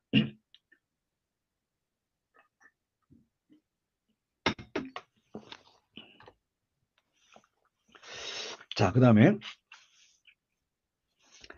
왜 영국의 종교개혁을 설명하는데 이 컬러풀한 그림을 갖고 나왔는가? 이걸 여러분 이해하셔야 될 텐데요. 영국의 종교개혁은 튜더 왕조입니다. 튜더 왕조의 헨리 8세 때 일어나요. 헨리 8세가 1534년에 우리 영국은 교황과 관계없는 독자적인 교회임을 선포합니다. 라고 말해요. 이걸 수장령이라고 하는데 좀 이따 나옵니다. 이 수장령을 선포하면서 영국은 이제 로마 카톨릭과 관계없는 독자적인 교회가 된 거죠. 그래서 종교개혁이라고 합니다. 이것이 1534년에 일어나요. 그런데 이 과정을 보면 참 아주 희한합니다. 자, 보세요. 이 헨리 8세라는 사람의 왕의 모습을 보면 마초와도 같죠. 딱 어느 왕의 초상화도 이런 초상화는 없었다. 뭐 이런 거죠. 굉장히 아주 마초적인 성격이 강해요. 그리고 튜더 왕조를 강하게 하기 위해서 아들을 왕으로 세우는 것을 자기 평생의 목표로 삼았던 사람이에요. 그런데 원래는 튜더 왕의 형이 있었습니다. 형이 이 아라곤의 캐서린과 결혼하자마자 세상을 떠납니다.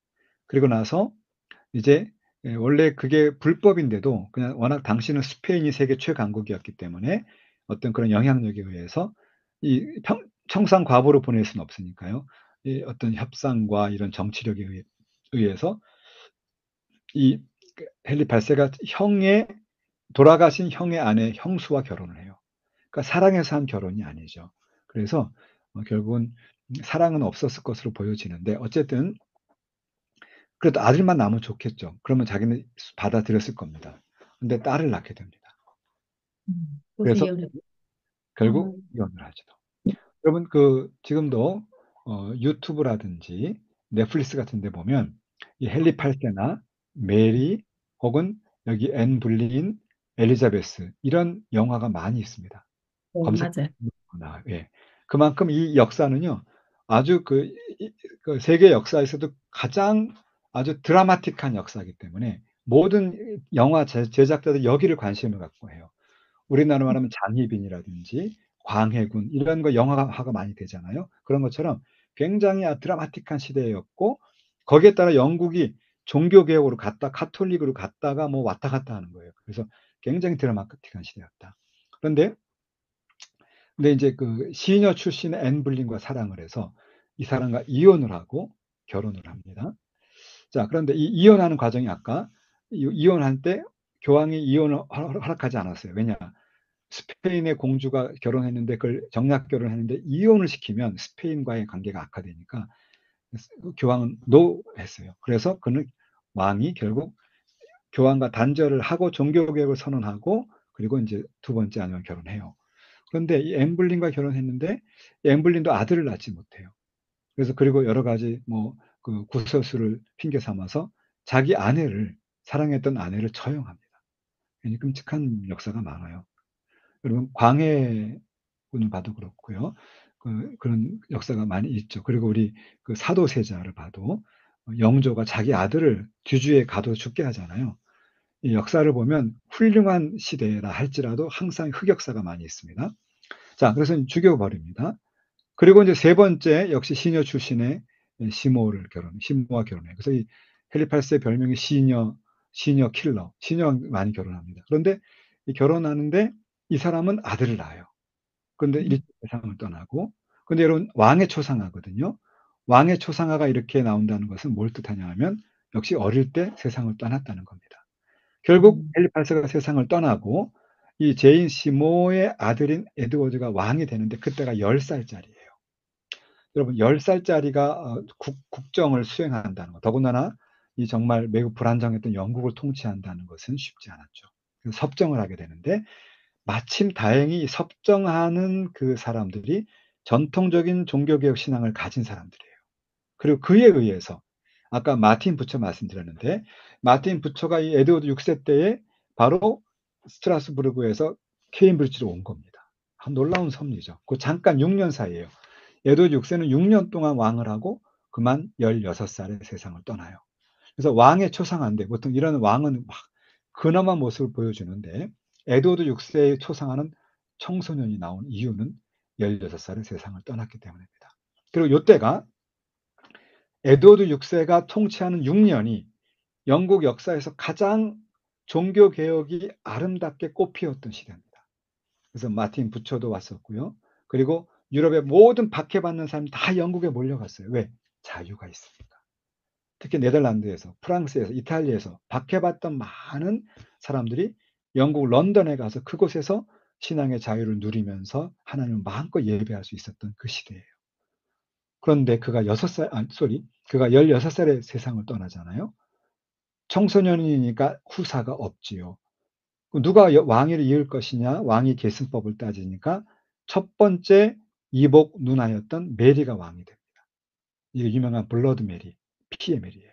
근데 메리는 자기 어머니가 교황청과 결별하면서 종교개혁을 했기 때문에 이혼당했고, 그리고 위자료도 받지 못했고, 가난하고 비참하게 살고 있었거든요.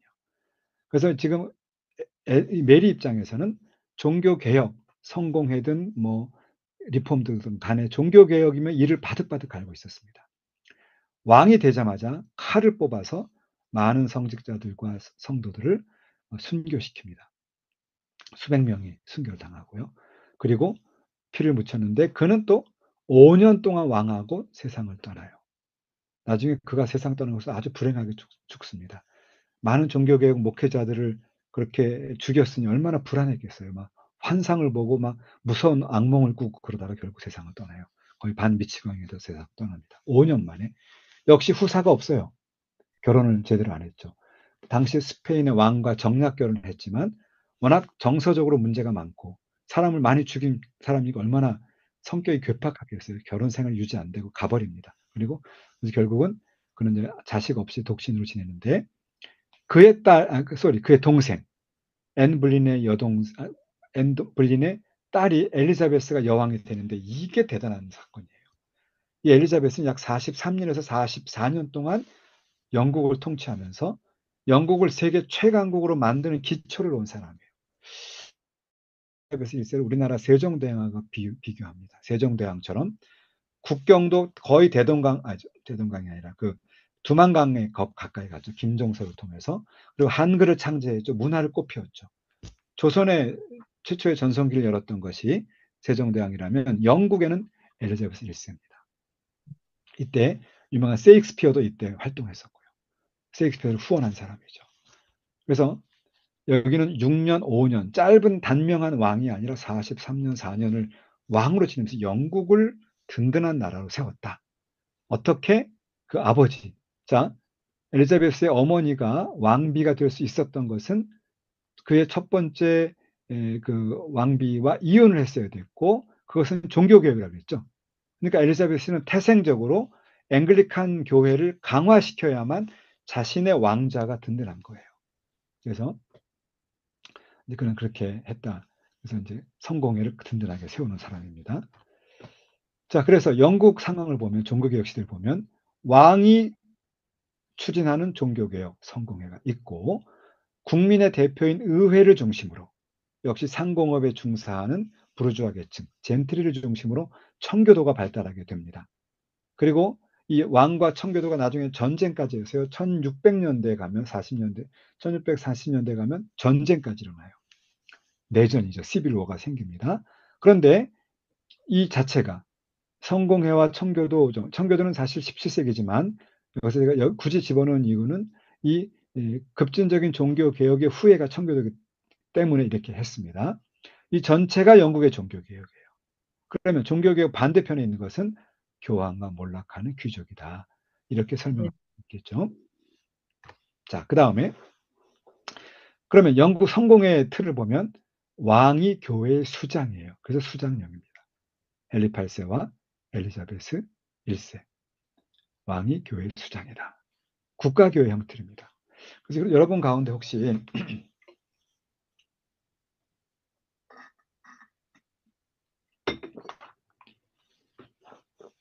그 중국 선교를 하신 분들은 아마 그런 걸 많이 경험하셨을 거예요. 중국 선교하면 중국 삼자교회가 있어요. 중국 삼자교회 안에는 특히 각 지방으로 가면 신실한 가정교회와 신앙을 공유하는 목회자들도 있습니다. 그런데 삼자교회 중심으로 가면 완전히 공산주의예요. 공산주의 당원을 갖고는 고급 공산주의자가 삼자교회 리더들입니다. 그러니까 그들은 중국 삼자교회의 지도자가 결국 누구냐? 결국 그리스도가 아니에요. 지금 현재 중국 지도자입니다. 그리고 그런 시스템을 갖고 국가교회예요. 그래서 흥미로운 사실은 중국의 삼자교회는 영국 성공회와 굉장히 심리적으로 가깝습니다. 국가교회 시스템이라서. 모든 국가교회 시스템은 영국 성공회와 같은 시스템이다. 이렇게 보시면 됩니다. 자, 그리고 엘리자베스 1세 때는 수장령, 자기 아버지 때 만들었던 수장령을 완전히 공고하게 만들어서 왕은 최고의 지도자다 하는 수장령을 세우고요. 모든 각 종파마다 달랐던 예전을 하나로 통일하게 하고, 그리고 몸은 예배 의식은 카톨릭 스타일이지만 신앙 고백의 내용은 칼빈주의. 여기 칼빈의 영향이 있는 거죠. 그러니까 칼빈의 영향력이 있게 신앙 고백은 만들었지만 예배 의식은 카톨릭처럼 화려하게 만드는 전형적인 성공회의 그런 모습을 이루어내었다. 이게 영국의 종교개혁의 결론입니다. 그 다음에 이제 스코틀랜드를 잠깐 보면 스코틀랜드는 존 낙스라는 인물이 있습니다. 이 존 낙스는 스코틀랜드의 민족의 지도자였어요. 여러분 스코틀랜드는 영국하고 굉장한 애증의 관계죠. 증오의 관계입니다. 지금도 UK로 하나로 묶여 있지만 늘 스코틀랜드 사람들은 자신은 영국이라고 말하기보다 나는 스코틀랜드 사람이라고 말하기 원하죠. 동시에 잉글랜드 사람들은 스코틀랜드의 독특한 액센트를 막 비하하면서 차별을 하고 있죠. 이게 현실입니다. 그래서 여러분 얼마 전에도 몇 년 전에도 이 스코틀랜드가 영국, UK로부터 독립하느냐 마느냐 국민 투표를 한 적도 있고 간발의 차이로 영국에 남아있기로 한 적도 있습니다. 심지어 영국이 EU로부터 탈출한 이후에도 그 후에 동시에 우리 스코틀랜드 EU에 있고 싶다 이런 주장이 정치적으로 제기되기도 해요. 그래서 역사적으로 보면 스코틀랜드는 영국이면서 영국 아닌 나라거든요. 그때 그 민족의 지도자가 존 낙스였다. 이 낙스도 제네바로 피난을 갔었습니다. 제네바에 피난을 가서 그곳에서 칼빈과 같이 생활하면서 칼빈에게 목회와 신학을 충분히 배우고 와요. 그래서 결국 종교개혁을 스코틀랜드에 성공시킬 수 있었다. 그리고 모든 종교개혁의 배후에는 칼빈이 있죠. 칼빈의 제네바가 있습니다. 그런데 칼빈의 제네바는 독창적인 창의물이 아니라 그 이전에 있었던 신학, 루터와 트빙길리와 마틴 부처 이런 신학을 총종합한 종합 선물 세트였다. 이렇게 보시면 되겠습니다. 자, 그러면 이제 다음에는 프랑스를 한번 보도록 하죠. 프랑스 종교개혁. 프랑스 종교개혁을 한마디로 말하면 고난받는 개혁교회다. 이렇게 요약할 수가 있습니다. 프랑스는 리폼드가 강했거든요, 옛날에.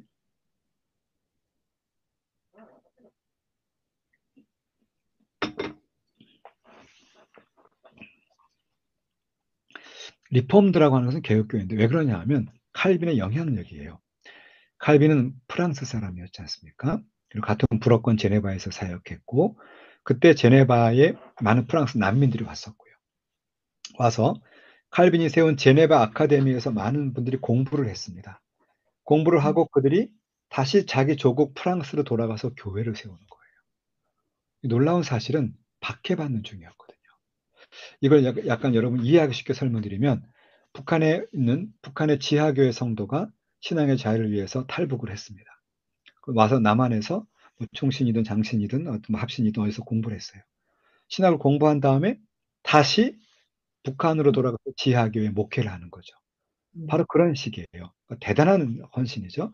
자, 그렇게 교회를 세우다 보니 수많은 고난 가운데 있었다. 이렇게 보시면 되겠습니다. 자, 프랑스는 군데군데 파란색이 많이 있죠. 즉 군데군데 칼빈주의 개혁파가 있었다. 나머지는 로마 가톨릭이었다. 이렇게 보시면 되겠습니다. 아까 영국의 종교개혁을 말할 때 그 튜더 왕조 헨리 8세와 또 메리 여왕 그리고 또 엘리자베스 1세 뭐 그다음에 에드워드 6세가 있었던 튜더 왕조를 말하자면 종교개혁 시대는 발루아 왕조입니다. 이 발루아 왕조 때의 종교개혁이 일어났던 것입니다. 그런데 이 발루아 왕조 때 처음에는 굳이 종교개혁에 대한 의지가 없었어요. 그리고 종교개혁을 박해할 뜻도 없었습니다. 그냥 좋은 대로 그냥 큰 문제만 안 일으키면 그냥 너희들 인정해 줄게. 이 정도 의식이 있었습니다. 그런데 점차 종교개혁이 확산되기 시작해요. 그러니까 이 발로아 왕조에서는 이제 드디어 칼을 뽑기 시작합니다. 그래서 박해를 하기 시작해요. 화형 재판소를 만들어요.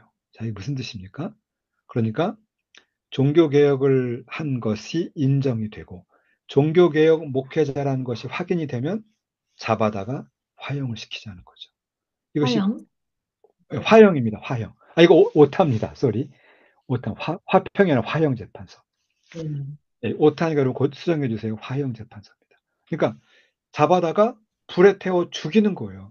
여러분 옛날에 IS 아시죠? 이슬람 IS가 상 끔찍한 범죄를 범했는데 그 끔찍한 범죄의 최극단이 뭐냐 하면 화형시키는 거 아닙니까? 그런데 이 종교개혁 시대에 칼빈이 설교한 내용을 믿고 칼빈주의 목회자가 되고 성도가 되면 그것이 확인이 되면 불에 태워 죽였다니까. 이게 국가법이에요. 언제? 발로아 왕조 때 앙리 2세와 프란시스 2세 때입니다.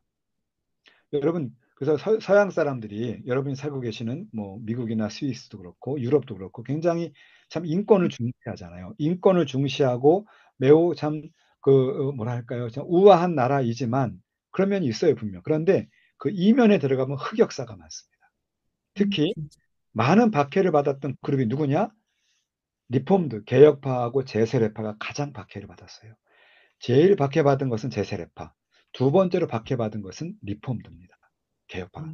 그런 박해 위에 오히려 미안합니다.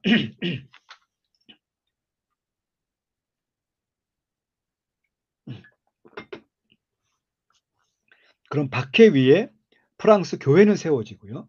그럼 박해 위에 신앙 고백서가 작성이 되고 그 박해 위에 오히려 교회가 조직화, 총회가 생깁니다.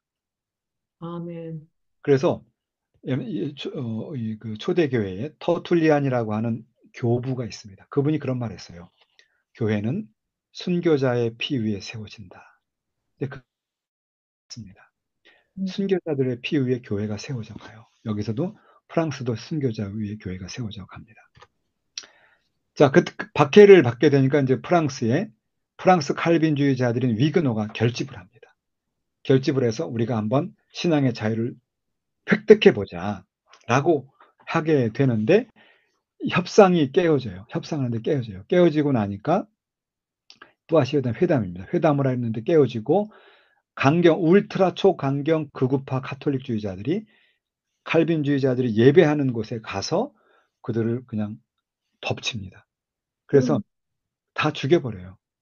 이게 유명한 바시의 학살 사건입니다. 그 바시 학살 사건이 뭐냐? 바로 이 내용이에요. 이거예요.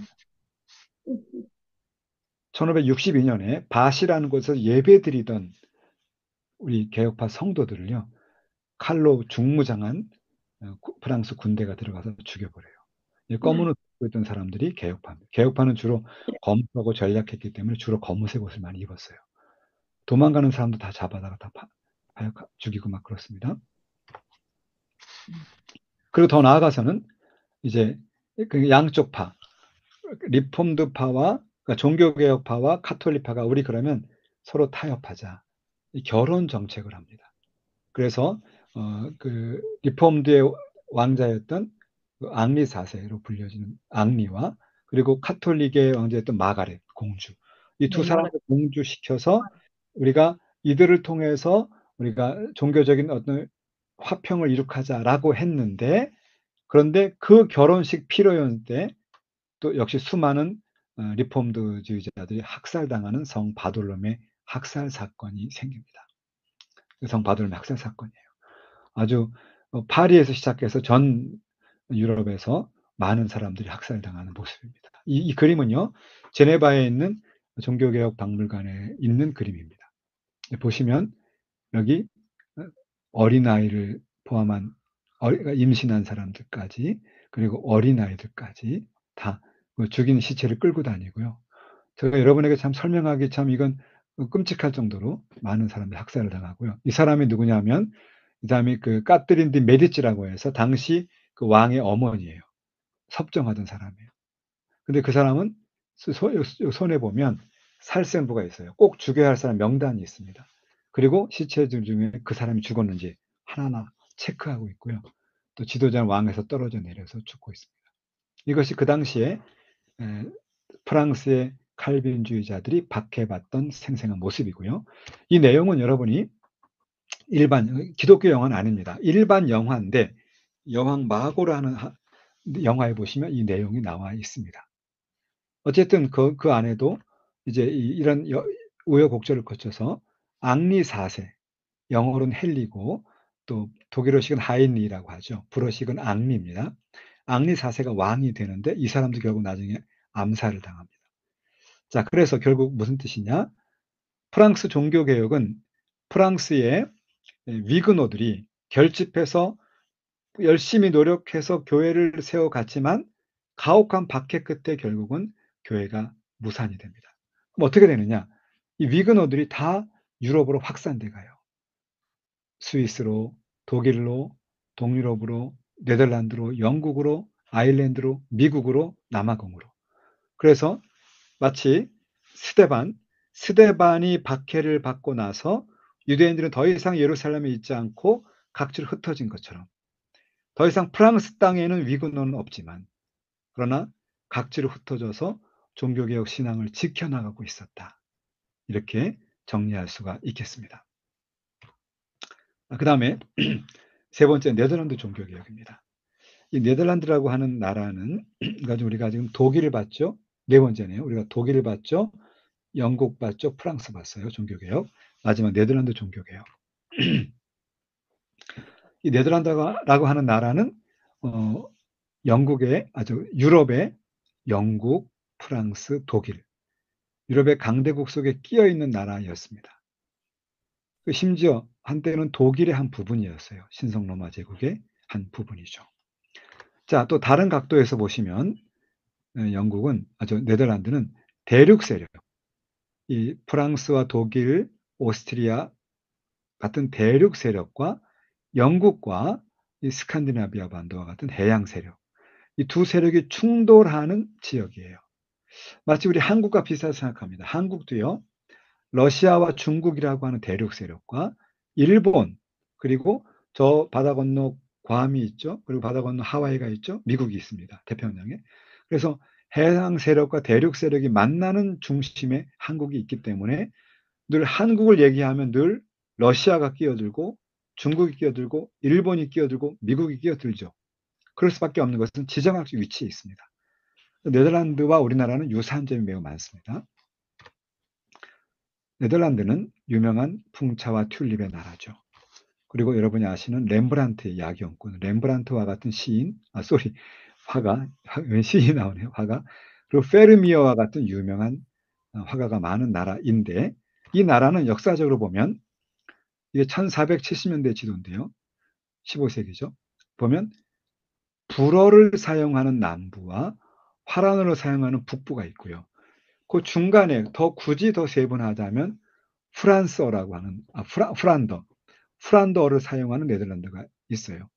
크게 보면 프란더어는 화란어랑 거의 95%가 비슷하거든요. 그러니까 화란어권과 불어권이다, 이렇게 보시면 됩니다. 이게 당시 네덜란드였고, 느슨하게 17개 주가 느슨하게 연맹 혹은 연방을 맺고 있었다.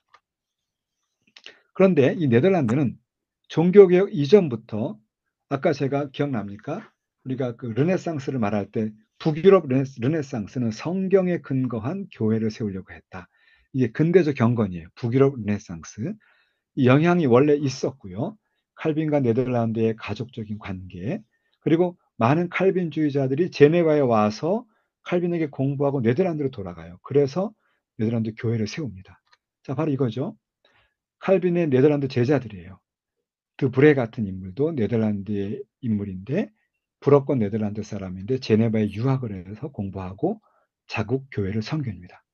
장따뱅도 역시 불어권 네덜란드인데, 그는 제네바에 와서 공부하고 돌아가서 네덜란드 교회를 생기는 지도자가 돼요. 필립 마라니스도 마찬가지예요. 이분도 불어권 네덜란드 출신인데 역시 불어를 사용하는 제네바에 유학 와서 공부하고 돌아가서 지도자가 된 인물이에요. 이처럼 많은, 다테인 같은 경우도 이제 칼빈의 제자입니다. 많은 네덜란드 종교개혁 지도자들이 다 칼빈의 지도자예요. 그러다 보니 네덜란드는 칼빈주의가 강력하게 뿌리를 내리고 있었다, 이렇게 말씀드릴 수 있고, 특히 프랑스어를 사용하는 남부에 칼빈의 영향력이 컸고요. 이것이 나중에 60년대 이후에는 북부 네덜란드 지역까지 확대가 되었다, 이렇게 설명할 수가 있습니다. 자, 그런데 종교개혁이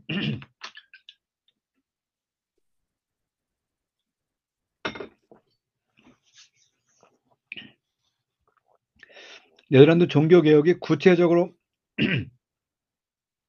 가시화되고 표면화된 것은 1566년에 있었던 성상 파괴 운동입니다.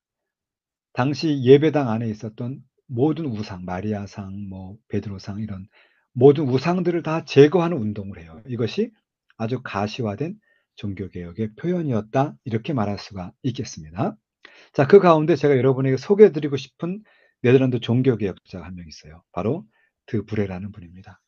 이 드브레라는 분은 네덜란드 사람이었는데 박해를 받아서 영국으로, 런던에 피난민으로 갔다가 거기서 신학을 공부하고 다시 돌아온 분이에요. 그랬다가 칼빈의 제네바까지 가서 유학하고 와서 교회를 세운 분이에요. 그리고 벨직 신앙 고백서라는 것을 작성했던 분입니다. 그런데 이분은 자기 조국 네덜란드에서 선교를 하다가 발각이 돼서 잡혔어요. 당연히 잡히면 사형이죠. 그런데 그거 어떻게 했냐면 변장하고 다녔습니다. 수염을 달고 옷을 입고 가발을 쓰고 변장하고 다니면서 선교사로 복음을 전하다가 붙잡혀서 여기 예, 그 드브레가 체포돼서 이제 뚜르네라는 곳에 감옥에 있어요. 이게 저거든요. 제 크게 이 정도니까 이게 당시 감옥 자체는 아니지만 감옥이 있던 성에 남은 유산이에요. 사람 유전이니까 엄청나게 큰 성이 옛날에 있었겠죠. 그 섬에 감옥에 갇혀 있었습니다. 그러다가 나중에 다시 말레이시아의 시청 앞 광장에 와서 여기서 순교를 당합니다. 그러니까 이 드브레라는 분은 벨지 신앙 고백서를 작성한 분이지만 그가 복음을 전하는 복음 전도자로 살다가 순교로 세상을 떠났던 거죠. 자, 또 그 당시에 많은 종교개혁주의자들이 자 보세요. 여기가 암스테르담이죠. 워낙 박해가 심하니까 걸리면 다 사형이에요. 그러니까 배를 타고 건너가서 여기 노르위치, 입스위치, 콜체스터, 특히 런던 이런 데서 많이 갔습니다. 특히 언제 가느냐? 아까 에드워드 2세, 6세 때. 그 어린 왕, 6년 동안 왕을 했던 에드워드 6세 때 종교개혁 자유가 많았기 때문에 많은 네덜란드 피난민이 이곳에 갔던 것이에요. 자, 여기가 이건 제가 찍은 사진이 아니라 또 강병호 박사라는 분이 찍은 사진인데 저희 제자분인데요. 지금 이제 박사학위 받고 사역하시는 분인데 그분이 영국에서 찍어온 사진이에요. 당시 네덜란드 피난민이 이 교회에서 그 교회 생활하면서 신학교도 운영하고 했던 곳입니다. 자, 그 다음에 또 한 명은 누구냐 하면 장 따팽이라는 분인데요. 장 따팽. 이분도 역시 네덜란드 남부 네덜란드 출신인데 제네바에 유학하고 온 사람인데 그분이 쓴 책이 뭐냐 하면 하나님의 자녀됨의 표징이에요. 자, 뭡니까? 원래 원 제목은 하나님의 자녀들의 표지와 그들의 고난에 대한 위로에 대하여. 자, 보세요. 네덜란드 종교개혁주의자들은 얼마나 박해를 받았습니까? 본토에서 박해받으면 감옥에 가거나 사형.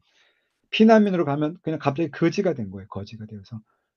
딸랑 몸 하나 가서 거기서 가난하고 누추하게 살지만 복음대로 살고 전도자가 되는 거죠. 그러니까 이 따팽이 하는 말은 뭐냐? 여러분 고난을 받는다 할지라도 낙심하지 마십시오. 여러분의 고난은 여러분이 하나님의 자녀라는 표징입니다. 그 말입니다. 우리가 인생을 살아갈 때 복음의 전도자로 또 성도로 살아갈 때 우리가 이 정말 세속화된 세상을 살아갈 때는 수많은 보이지 않는 혹은 문화적인 압력들이 많습니다. 그럴 때 우리가 주저하지 말고 우리가 당하는 고난은 우리가 하나님의 자녀라고 하는 표시다. 그런 마음으로 살아가라는 거죠. 이 책은 영어로 번역되어 있습니다. 참고로 하시면 은혜가 됩니다.